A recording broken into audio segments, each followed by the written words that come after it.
allegiance to the flag of the United States of America and to the republic for which it stands, one nation, under God, indivisible, with liberty and justice for all. I don't see Ann this evening, so then you want to take a roll? Schmuckel. Here. Westonelli. Here. McCumber. Here. Lapp. Here. McManus here. McManus. Here, thank you. All right, so first item on our agenda this evening is public comment. We have public comment at the beginning and at the end of each meeting. I think we have at least one public hearing, two public hearings later on also. So now's your first chance to come up and let us know what you have to say. I would suggest if you're here for one of the public hearings, you might hold those comments till it's you'll have a chance to do that during that consideration. But public comment is open.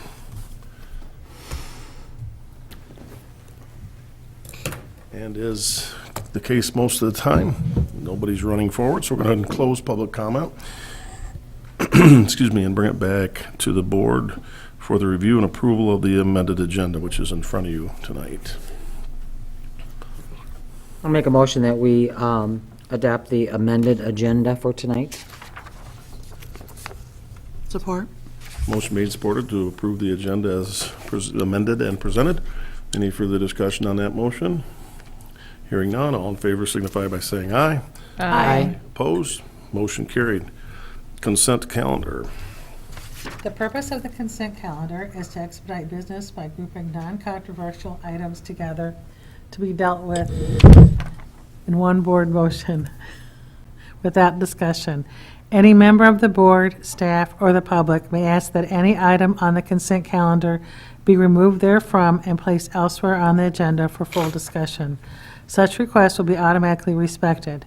If any item is not removed from the consent calendar, the action noted in parentheses on the agenda is approved by a single board action adopting the consent calendar.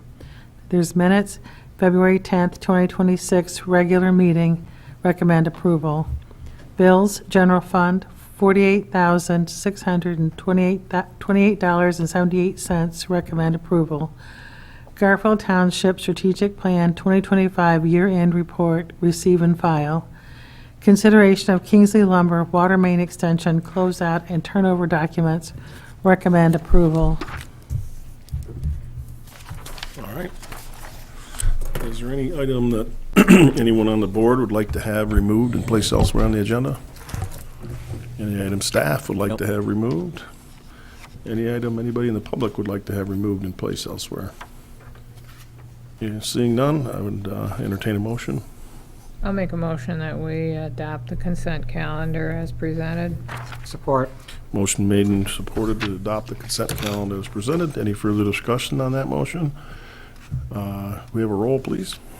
Augustinelli? Yes. Schmuckel? Yes. Lapp? Yes. McCumber? Yes. McManus, yes. McManus. Yes, thank you. Correspondence, I see a couple of them in our packet this evening. Monthly correspondence from the Road Commission, and then also Traverse City Connect fourth quarter business report. Anything to add on those, Chris, or It's just for information. Okay, thank you. Moving right on to reports. Our county commissioners, I think, were unable to be here this evening, so we'll move on to the County Road Commission report. Good evening. Thank you for having me tonight. I asked Chris this afternoon if he could squeeze me in. I don't speak to you very often because I don't have a lot to say. Our staff has an excellent relationship with your staff. I've met with Chris and Joe, and I know they have a real good relationship going back and forth. It's really not necessary to communicate through a commissioner, and I really appreciate how professional it's going. And I really want to thank the Garfield Board. I mean, I live here, but as a member in Garfield Township, but as a member of the Road Commission, your commitment to helping with the roads is really unprecedented, and it's so important here, and I really appreciate what you've done, what you're working towards, helping us repair these roads that there's no other way to get them done. And with you guys, we're making good progress, and we're going to continue. I have a few things to tell you specifically. Frankie Road has been a kind of a hot spot. The design is about 80% done. The problems are the conflicts between the subdivision entrance, the trucks that go into Meyer, the school loading and unloading zone, and then the water. We really can't we can't even ask for more property between Meyer and the subdivision because there's none to give. We're almost in their front yards of the subdivision now. And so working this all together along with a plan to put your sidewalk in there has been apparently quite trying. But they're getting there. They told me they're 80% done today. I expect in 2 more weeks we're going to have a design for us to look at the road commission, and then it'll probably make its rounds. And we usually don't have much to say about it. If it's been vetted safety-wise, we're usually quite good with it, but it's coming along. We have, after our meeting, talking about Roosh Road, we've got that on our list. If the projects are identified earlier, this one wasn't identified till it snowed, for next year, because you guys made the commitment to these roads, we need to do some soil borings, and we don't do that till the ground thaws. So as soon as the ground thaws, and as soon as we do soil borings, then we'll get some design done, and that is on our list for sure for this year.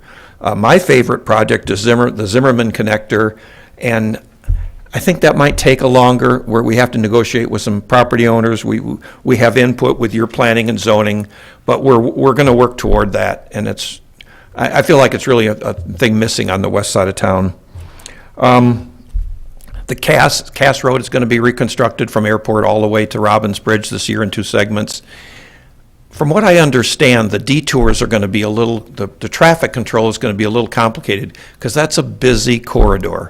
And we don't want the mud tracked out into the airport area. So I think what they've decided as of right now is that the construction traffic is going to be allowed to enter and all the business traffic from Airport Road, but it's going to have to exit out the other ends. So if they can work on one side of the road, there's only going to be traffic open one way in there, and it's going to all be the exits are going to be heading south. So that means there's only 2 ways, and it's kind of a long way around. You might hear something about it. But since we don't have any way to fly the trucks over the river, this is the choice. I know they'll do it. When they're doing half construction, it's a little slower than close the road entirely, but I think they'll make good progress at it. I mean, it hasn't gone to bid yet, but I think that, it's all on schedule for this summer. And there was one other thing about funding some of the local roads that the state legislature changed last year, and there's supposed to be some increased funding for it. But we're being told now, our advice is that funding, a lot of that funding, the increased rural road funding, and we have some rural roads, even here in Garfield Township yet. Seems like not very many left, but that's going to be, as the money is collected, there's other pots to fill before we get ours at the tail end of it. Some of it comes off the corporate income tax, and the other things that were included in the funding with this package, we were not told this in advance. We were hoping for it this year. We're probably not going to see that till the first payment on this stuff till January of 27. So there isn't going to be this increased, actually our first 2 months have actually gone down because they've taken away some of the other funding in order to add this later. So it is going to come, and it's going to help rural roads that there's not any magic to fund, but it's going to be next year's stuff. I'll take any questions you have, and I'm always available if you want to call or email me. Any questions for Al? Al, not to get off in the weeds or come up with more projects to do, but have you guys, has anybody surfaced issues with Randolph Street to the County Road Commission? No. Okay. But today, a late phone call, I was a little late getting here actually, was talking about kind of Jefferson was on our going out of the city, and it's not a very good fit for the County Road Commission because it dead ends up there and it's not very long. And I think the city already plows it, but it's not in very good shape. So we're going to talk to them about getting it fixed up. Kind of got off the list because it's not primary funded. I mean, this could be 12 months away, but we're going to talk about Jefferson, and I'll ask about Randolph, Joe, but I didn't hear anything about it as of today, but there's again, I don't see everything that goes on. So if somebody said, well, you got this going on there, Well, the township received a call from a citizen that brought up Rouge Road, North Rouge Road, which they, I think, live in that general area, and then brought up Randolph kind of out of the blue, and I don't travel that corridor, so I have no idea the condition of that road, and I just curious if it's a certain. I'll ask about it. We also had a little bit of discussion about Inkachi. If any of, such a beautiful view from up there, my wife and I drive just, somebody else in the neighborhood probably, but on sunny days, it's, as you know, it's quite beautiful. And the city reconstructed their half about 6 or 7 years ago, and it's okay, but our side of it, the Garfield Township side of it, is not so good. And we have a plan that's almost done for 5 years, and I don't know where that intercedes. But it's something that doesn't fit in our network very well because it's a small stretch of road in the middle of nowhere. And I know the city plows it now. We exchange some other places where we do some shared stuff for them. So there might be a little bit on that west side of the city that's actually, within your zoning limits that we might try to fix up Inkachi to and see if something can't be done. Short stretches that are sort of awkward.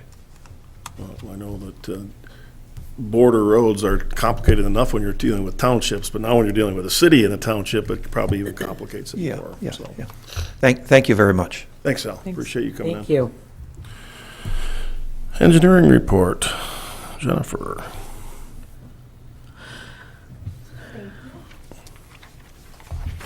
Good evening, everyone. Jennifer Graham, Gordy Frazier. In your packet, sorry, get myself organized here, is our report for the month of February. To go through a few items of note, there was not much. I was hoping to have some catch-up time for winter, and it was, no, it's just busy, which is good. McCray PRV, we've gone through that with the Gauthier property, currently now known as Brixton. They've received permits that McCray PRV everything's been finalized, memorialized with that property owner through the township, through the DPW.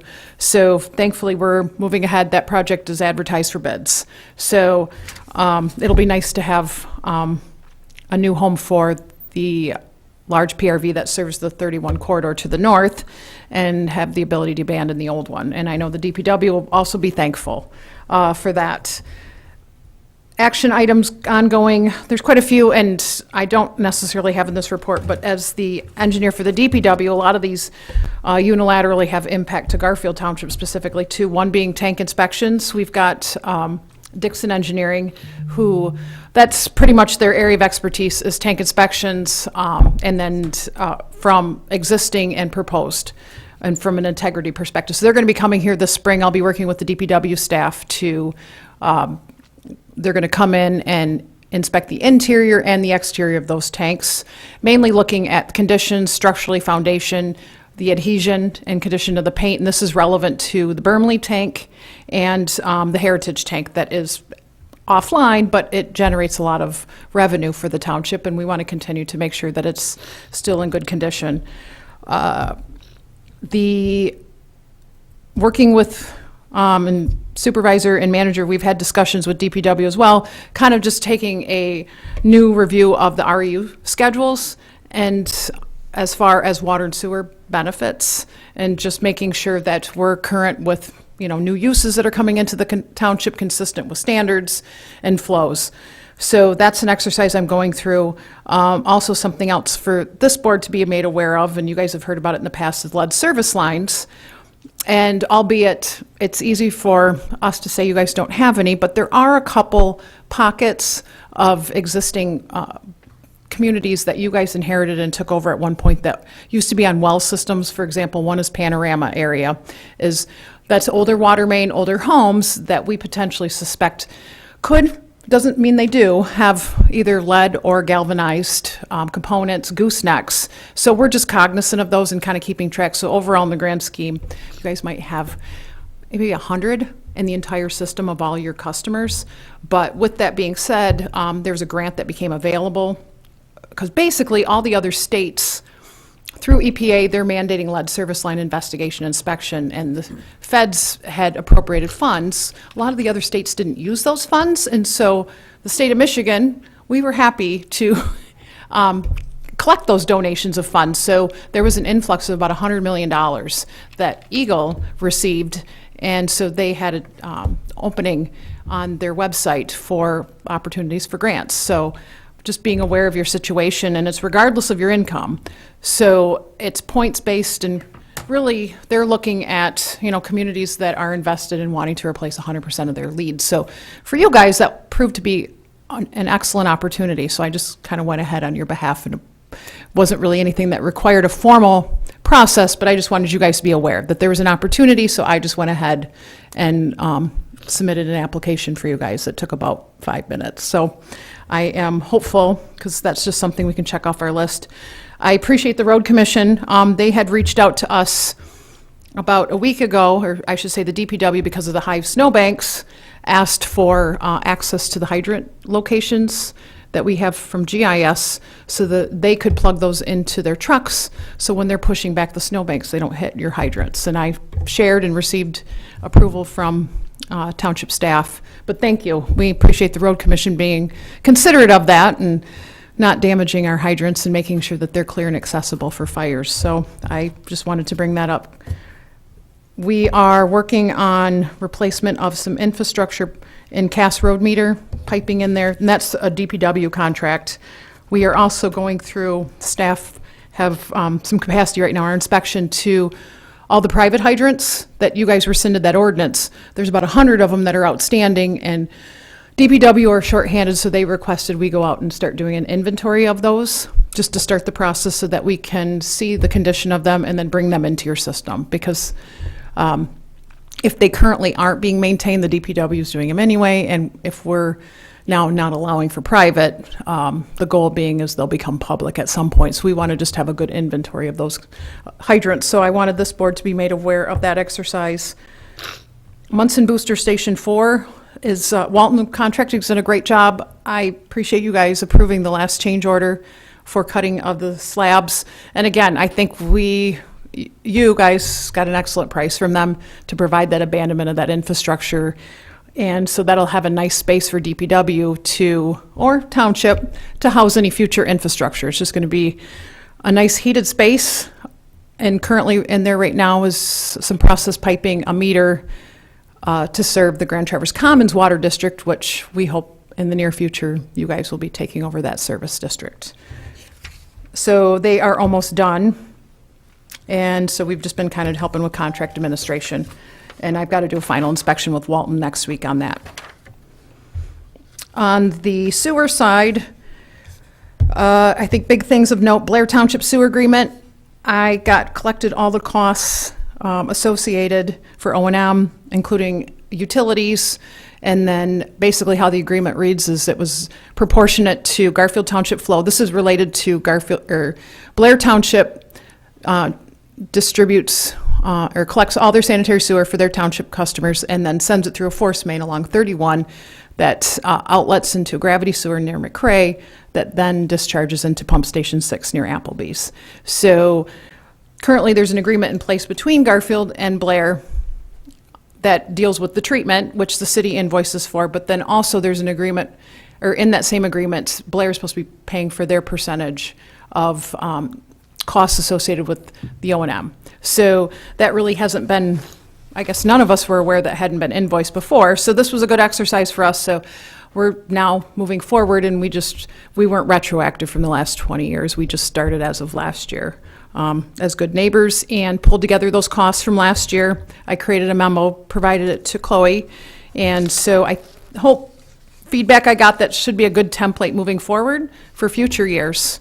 And no, it is good for them to pay their fair share, but it's not going to be terribly burdensome to them, I did not see. Overall, to maintain that station, for reference for this group, for a station that collects Blair's flows, and then the southern part of Garfield was about 700 GPM, it was about $18,000 a year for the DPW to have for ride operations,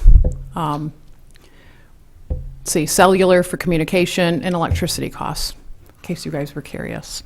So not anything terrible. So Blair was paying needs to pay 35% of that is what they're contributing. Water contracts, I will let our supervisor talk about that and give him the honors to provide a status update. Water service expansion for the southern area. I've been spending quite a bit of time working with the Olson's Foundation. That parcel went through a rezoning for mixed use, and so he's working with an engineering consultant to lay out master on-site water and sewer layout and configuration, as well as off-site transmission, collection, and distribution, and providing them some guidance, and also looking for opportunities to collaborate. Blair has an interest for some additional sewer capacity, and so there may be ability to share a pump station, as well as Blair also, I had mentioned before, has a force main that we might be able to piggyback and share capacity with their force main. And then ultimately the water main infrastructure too is going to just open up a big service area. So what we're looking at is not limiting this infrastructure just for that 160 acre parcel, but we'll now have water and sewer along 31, and all of those businesses on that route will have future access to that and open up a big service district, which will be great for you guys and customer base. The stormwater ordinance we've gone through, and so it's nice to have some completion with that.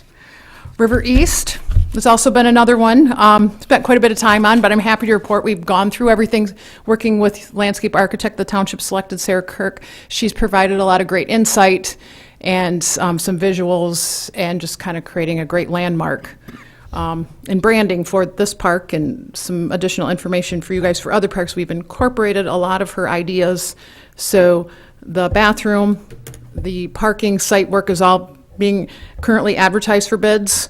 I am also assisting, the manager requested I help with a proposal for the pole barn to kind of improve some aesthetics and inside related to insulation and finishing of that pole barn. So I want to get that wrapped up this week too, so we can kind of have all of those out for bids and hopefully appealing as a larger project for contractors. So those are currently being advertised. Also, another positive note too, Grand Traverse Common Trail, we finally got approval from DNR after a very long process. And so thank you, Steve, and staff to help through that. So that was an exciting email to get. So we're going to be putting that out for bids this week too. So quite a few projects for you guys to get out for bid, so that we can start working on other things. Let's see, Project Alpha came back with a second review. So we're doing that project review this week to get out as far as plan reviews are concerned. Otherwise, Olson's for their utilities is the only other on-site plan review we're doing, and a couple stormwater. So they've been a little quieter, and that's okay. All right, that's a lot. All right. Yes, Molly. So a question on, so Blair's water, they have their own water, and they're gonna connect directly with our water? Or No, what are you doing? sewer, sanitary sewer. Just the sewer Correct, side. yeah. The two, I mean, they're very close there, but no connection with those. Because they're two different water sources and water chemistries, that we are not able to do that. Because that would not, because one's groundwater, one's surface water, and with the hardness and different pH, that would cause complications and a violation of our agreement currently with the city. So no, they would not be connected. They are going to be close. You're absolutely correct. Our collaboration we're talking about is Blair Township with their sewer growth. We've been monitoring that very closely, and Mr. McManus and Barshep, we've had some meetings with them. Pretty much their existing infrastructure is at a finite capacity, specifically a pump station that's very near to the Olson's one. And they, as we've heard, are continuing to grow with Meyer and some other housing developments, that they definitely have more interest for on-site sewer collection. They're currently doing their own efforts as far as building another type 1 water well, if not 2, and looking at treatments. So their system for water is self-containing and a standalone. But with sewer, there's opportunities to collaborate. And it would make sense, because they have a force main that goes down 31, rather than, for example, Garfield Township, AKA Olson's, putting another force main down there, that there's opportunity to share in that one force main, rather than putting a second force main which would seem quite redundant. And then also, on the other side of the road, we're already putting a water main in. That at some point, I mean, that 31 corridor is going to be tapped out with approvals for utilities. So I think, we've been having negotiations and some possibility for collaboration and sharing. Yep. The sewer, we've talked about that, pump station that's by Applebee's. Yeah. Down in the hole. Are we doing something more to move that or make it more accessible, or we're just upgrading, or what's? The station itself will need to get upgraded. We're not at a point where we're running both pumps at the same time. I mean, we're probably running about 75% capacity. It's on our list, but it's not a critical. And I work with DPW on that. I rely on them heavily to tell us when it is at that point. But, within the next year or two, it is in our capital improvement plan, and the one that you guys adopted. But as far as access, so the station itself will probably be in that same location, but what's more important is safety. I mean, that's why we had you guys actually drive down there so you could see. And so there's opportunities, whether that's through the hotel, which I know Joe used to go hunting back there. Pretty wet down there. It's a little wet over there, and there's some wetlands, but there is other opportunity with Applebee's and some sharing with their drive, potentially some grade cutting.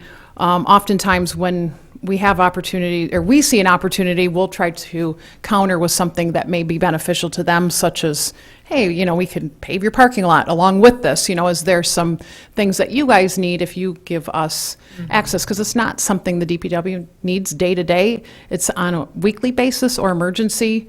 So it really isn't inhibitive to their business. But that's really the route we're looking at, is probably cutting into that hill and trying to utilize Applebee's parking lot. But I agree. I mean, it's not easily navigable, especially right now. Yeah. And that's why it was important. I wanted, for a visual alone. So we're always looking at safety, and that's a big, like McCray PRV is a prime example, is that station's aged, but not only is it aged, but it's in a very, very bad, poor spot and blind spot. And there was actually recently an accident there that's why it was important to find another property where it was upland and off the road, because the DPW have to get in there. So that's why with that PRV, we were excited to have access to that property. And Applebee's is another situation where if we can improve safety, they appreciate you for doing that. Any other questions for Jennifer? Yeah. For Molly, we met with Blair supervisor and engineering firm at end of last year about the Applebee's station upgrade, just to kind of make sure they knew that was coming down the pipe and there would be some cost sharing. So just trying to stay on top of things. You gotta fix it sometime. Yeah, right. Oh, yeah. Yeah. Sooner. Thank rather you. than- All right. Thanks, Jennifer. I appreciate your time. Thank you. bet. MMR. Good evening, everyone. Another snowy night for us, right? I think you received your packet earlier in the month. 396 total calls for the month Yeah, of, we have nothing in our packet. Yeah, We have nothing. I emailed them early in the month. maybe she, Didn't make it in this packet, I guess. Okay. I will double check, but I'm pretty sure I sent them to her early, because after we discussed that, I got it on my calendar and they go, but I'll double check and see. Anyways, for the month, last month, you guys had 396 calls in the township. Out of that, 263 were transports. Majority of those calls were ran by the Garfield Township ambulance, Alpha 11, Alpha 12, and then Alpha 1 came out of our Park Street station. Since we last met, we've got 2 paramedics graduating here in the next couple of weeks, and then they'll be going back into the training program, which will then allow us to put them on trucks to build more ALS units. And we had a really good staffing report in the last month. We've hired 7 new employees. 6 of them are EMTs, 1 part-time paramedic that we're sharing with North Flight Aeromed. So that's a big addition to us, and it's going to help add more trucks to the road, which we have added another basic truck, which will help with transfers that come out of Munson, which that's increasing too, which is pulling away from everywhere. Everybody wants a little piece of the EMS pie. We got 2 brand new ambulances that have been on order. It takes about a year to get them when we order them. They're in graphics now and getting finished up, so we should have them in the next month or so. And we've got two that we are retiring that are past their prime. We have an IC instructor class that's starting in the next couple, well, I think it's end of March, so that will help us get more people in the program that are licensed to train, so we can do more training in-house. And then we're going to open that up to all the other entities around the county too. So we'll advertise that, which will help the fire departments in their training process. Paramedic school is a traditional class. That's a 1.5 year long class that's starting in April. We have an EMT class going on right now with 12 EMTs in there, so they'll graduate in April, and then some of them will be able to retain. Also, another staffing report, was able to hire 2 new supervisors, so that takes us to 3, which is I'm fully staffed with supervisors, and still into this anniversary stage. It's nice to be able to pass some stuff along that I can work on other things too. So getting them trained, they're only in their second week. They got long ways to go, but at least we're on the up and up. I think that's it, unless you have any questions for me. I have one question. I have a police scanner at home, okay? And I have MMR on there. You're saying you're fully staffed. Can you tell me why, when dispatch calls for MMR, they're always out of rigs? Depends on the scenario. It happens a lot. It does. So how much time do we want to spend conversing about this? Because I can give you like the quick synopsis.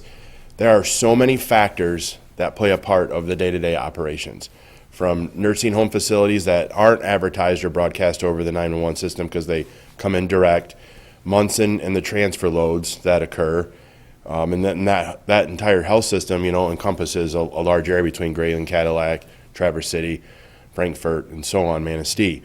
So when they call an emergent transfer in, like a stat that needs to go in for a STEMI or get downstate to U of M, that pulls our units.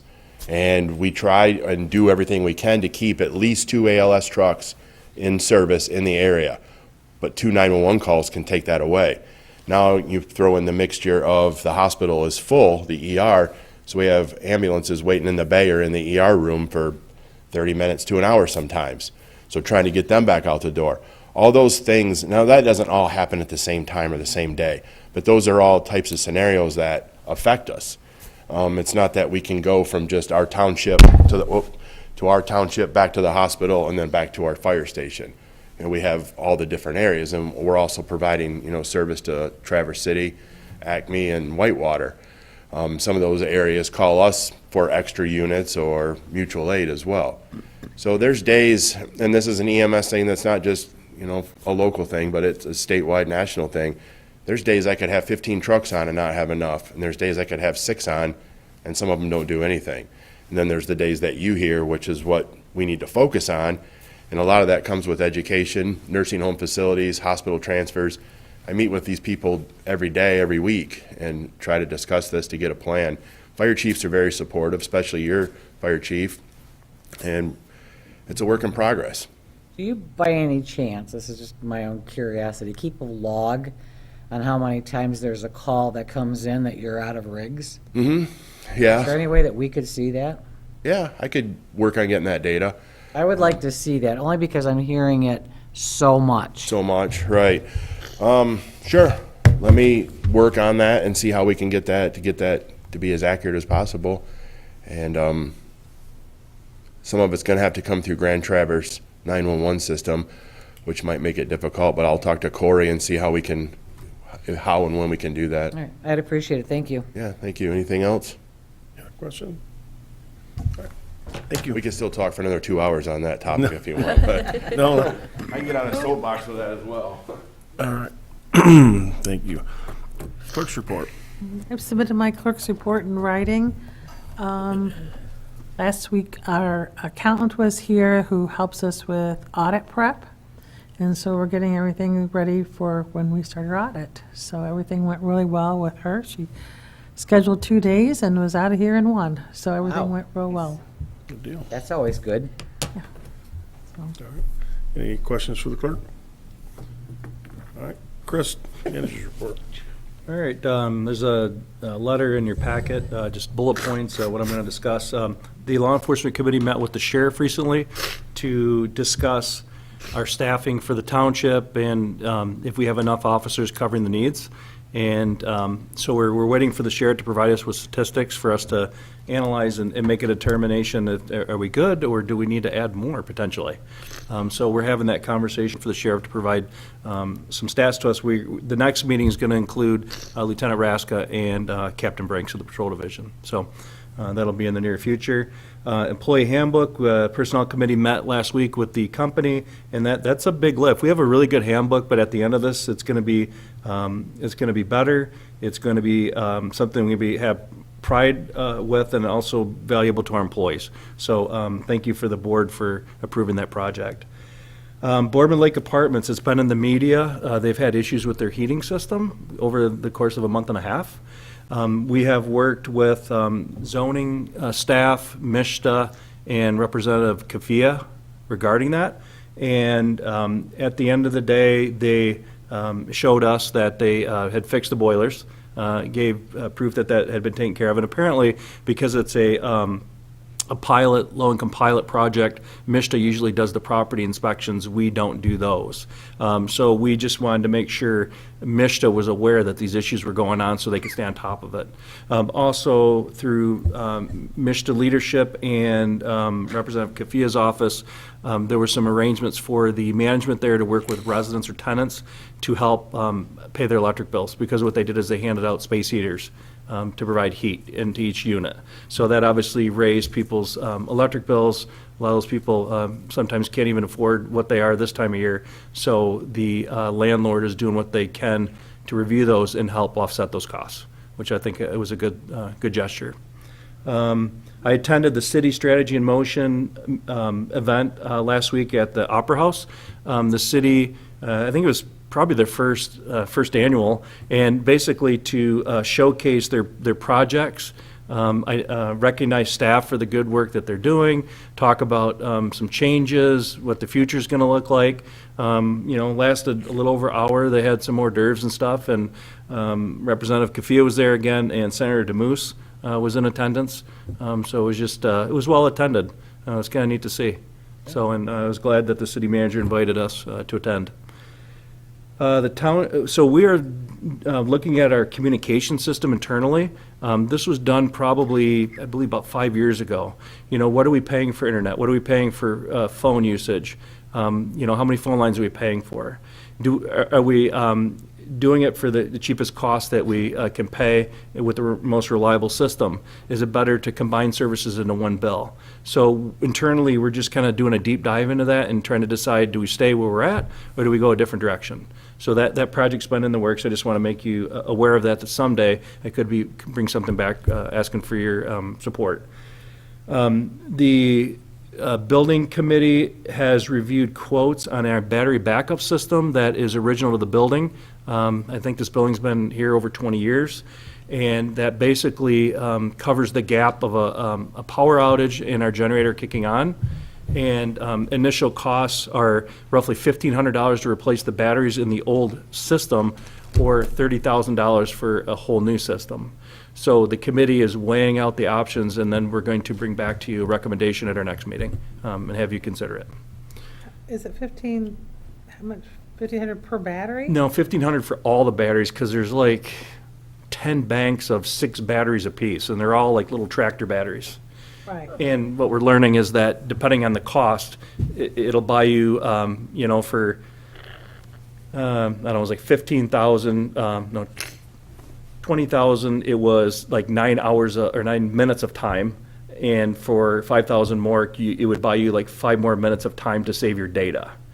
So we kind of got to weigh that out. How much time are we looking to save or allow ourselves to save our data and protect the files that might get lost in a power outage? That's kind of Does the power thing that you're looking at protect surges as well into the building? I don't believe so. I don't believe it's a surge protector. I think it's just a universal power supply. I don't know that 100%. Because I was told at one point what we had was a surge protector. That could be a separate system other than this, but I'll confirm. you know, if, you know, all that infrastructure is, you know, as old as the building. So Right. now we're starting to experience some failures. So it's kind of inevitable. But I can check into that, and if that's part of what we need to upgrade, then we'll consider it. Is our data only stored here? Oh, It's not in the cloud we have somewhere? some of it. Could you say that again? Is our data only stored here? Currently, we have an on-site server, and that's another thing that I talked with IT today. I did get a quote for a new server. Our server is roughly 5 years old. You're talking about $50,000 for a new server. But I also want to consider cloud-based, so that way, in the event of a ransomware attack, staff can keep working, right? And there's usually pretty good protection when you go with a cloud-based server from a big company like Amazon or Microsoft that I found. Did you say 50,000 for a new server? Yeah, roughly. And it's tower-based computer. The one that has been proposed by our IT company is something that's more like in a server rack, a little more substantial commercial grade than what we currently have. So that employee is no longer with our IT company, so that's why I asked the new person today to help me review what we have and what's the best option. So that may be coming to you in the near future. Our computers the server's roughly 5 years old, and they recommend replacing them about every 5-year cycle. So, yep, so I'll bring that to you in the future. And then one other update on the 31 South water main damage.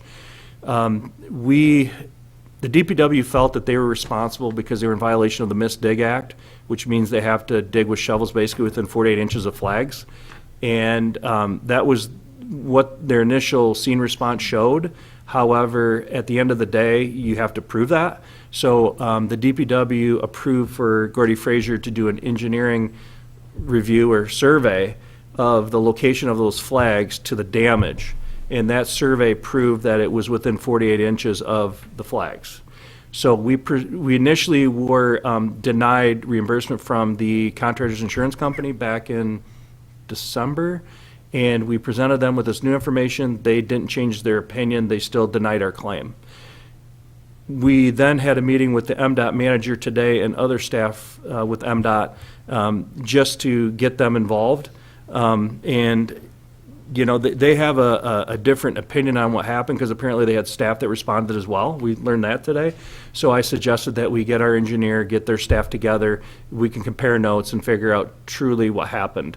You know, I don't know that they didn't know that we did the engineering report, and I think that might hold a little bit more weight than somebody who's making an estimate based on visual. Right. So we're trying to figure out what exactly, what information they have that maybe the insurance company got when they considered our request. So that's the next step. You know, if, you know, I think we can rely on our engineering report to be accurate and it shows that they were in violation of Missed Dig. If they don't reimburse us, then the other course of action is either you know, concede and do nothing or seek civil remedies. And we're talking roughly $27,000 at this point. Wow. Yeah. So that is all I have. If you have any questions, I'd certainly answer them. Any questions for Chris? Thank you. Thanks, Chris. Supervisor's report, just a couple of things. After discussing the whole matter with our legal counsel, Chris and I did sit down with the Traverse City Curling Club a week ago just to continue conversations around the issues that they're having and just ultimately trying to find a path forward for them in their issues they're having with the curling club. So more to come on that, but we did sit down and have a meeting. It's the first meeting I've had with that group.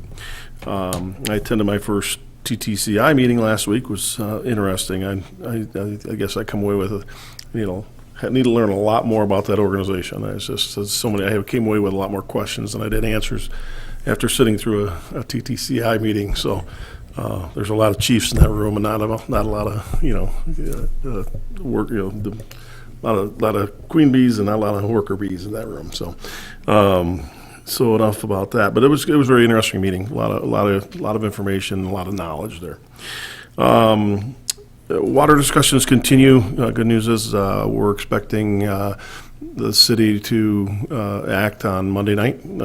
They've advised us what they're going to go and ask for at the board level, and it's what we've been asking for over a year, approving the extensions in a Long Lake, hopefully. So that, keep your fingers crossed, that's going to happen Monday. So if you remember, basically a year ago this week, literally, we sat down with the city and identified 3 primary issues we had to get resolution to, and this would be the 3rd one. So we would get all those 3 put to bed and start moving forward. So good news there, and we're hopeful that'll happen on Monday.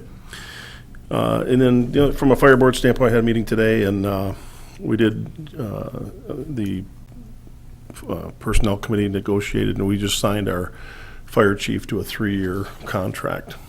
So, which is good news. So we're real happy with Chief Mackin, and that was signed today.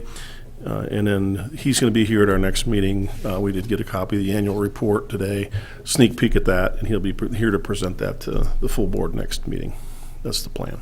So that's all I've got. Any questions for me?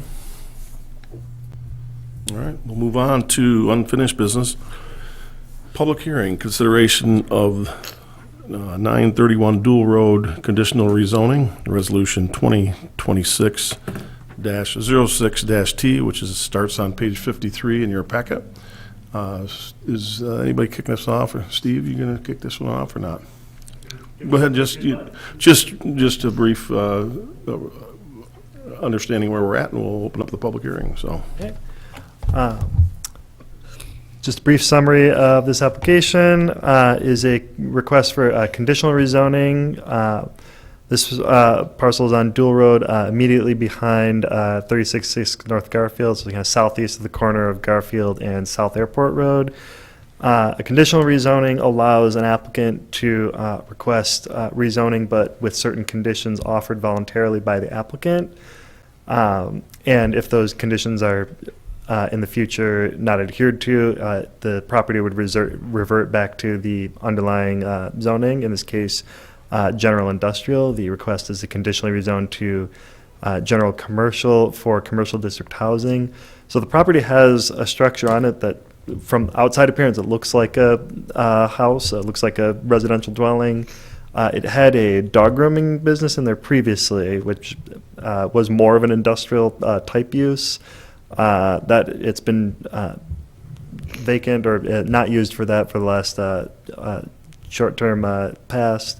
Applicants requested to use it for, I think there's only like 2 dwelling units they could fit in the size building they have, but to do it as conditional for commercial district housing. When staff and then Plan Commission looked at this, they actually first came and did a conceptual review, kind of asking what their options or what direction to go, and this seemed to be the most sensible option to both allow them to use the property with the building that is on the site while giving some flexibility so that if something happened in the future, it could go to, like if it were bought by an industrial property that was assembling some land, it could go back to industrial. If it were absorbed by the property to the west that has the commercial district housing that fronts on Garfield, that could be a future possibility. I think they even approached the property owner to do that, but they were not interested. And offers that flexibility since, because it is a change of use, it does not have that same protection of a non-conforming property the way, like if they had kept the same use, it would probably have the same sort of like non-conforming protection. So it was a way to kind of give that flexibility through this particular process. But otherwise, the report has the findings of fact that were adopted by Plan Commission and recommended forward to the Township Board. So, Okay. all right. Thanks, Steve. Thank you. At this point, we'll open up the public hearing. If anybody would like to come forward and comment on this conditional rezoning, now would be your opportunity to do so.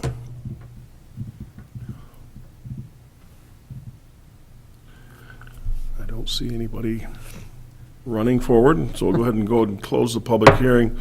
Bring it back to the board. On page, I guess it would be page 62 of your packet, there are actually 3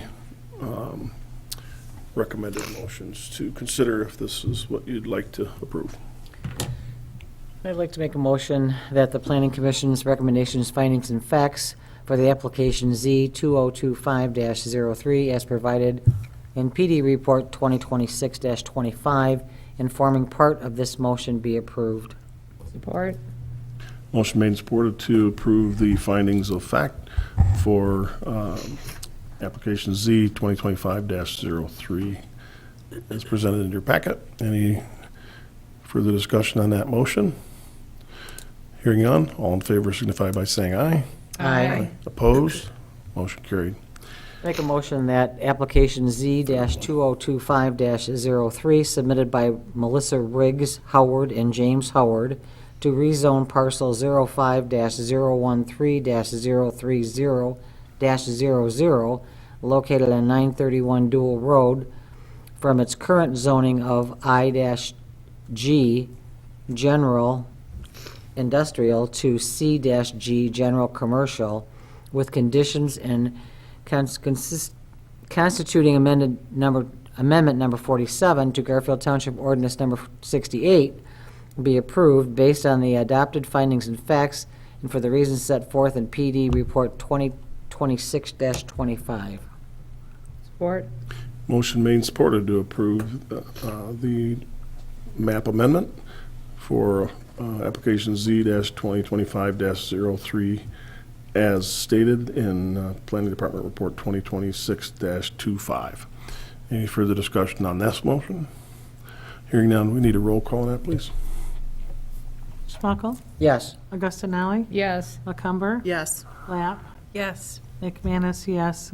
McManus. Yes.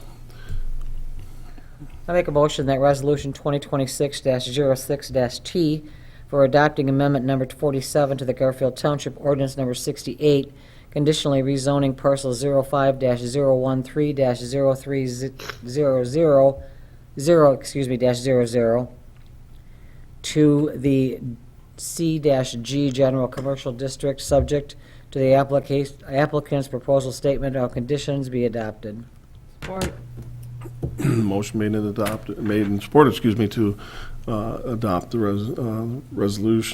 resolution to adopt the zoning map amendment, specifically Resolution 2026-06-T. Any further discussion on that motion? Laney, could you have a roll on that one, please? Schmuckel? Yes. Augustinelli? Yes. Lapp? Yes. McManus, yes. McCumber? Yes. McManus. Yes, thank you. All right. Thanks. Okay, moving on.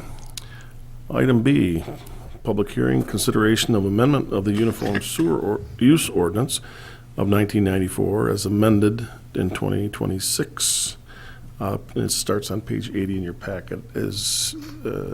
We've talked about this one, and then I believe we had discussion at the last meeting, and then we made we introduced it, and then we had a staff or engineer review it and make a few tweaks, some stuff that was originally taken out and added back in. So the final version is on page 80 in your packet.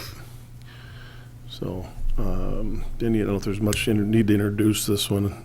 It's pretty boilerplate, but I will go ahead and open up the public comment and see if anybody has anything to say about it. So at this point, we'll open up the public hearing for consideration of amendment to the Uniform Sewer Use Ordinance.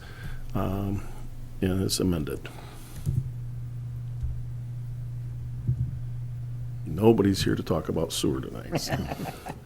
So we'll go ahead and close that public hearing and bring it back to the board. I make a motion that the amended Uniform Sewer Use Ordinance be approved and adopted. Support.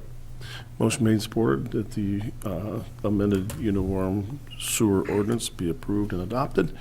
Any further discussion on that? Hearing none, it is an ordinance. Let's go ahead and have a roll call that just to be safe. Schmuckel? Yes. Lapp? Yes. Augustinelli? Yes. McCumber? Yes. McManus, yes. McManus. Yes. Okay, thank you.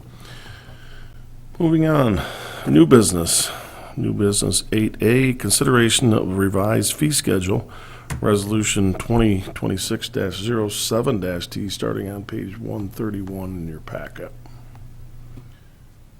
Chris, is this one we've also talked about? Yeah, our zoning administrator mentioned it at our last meeting.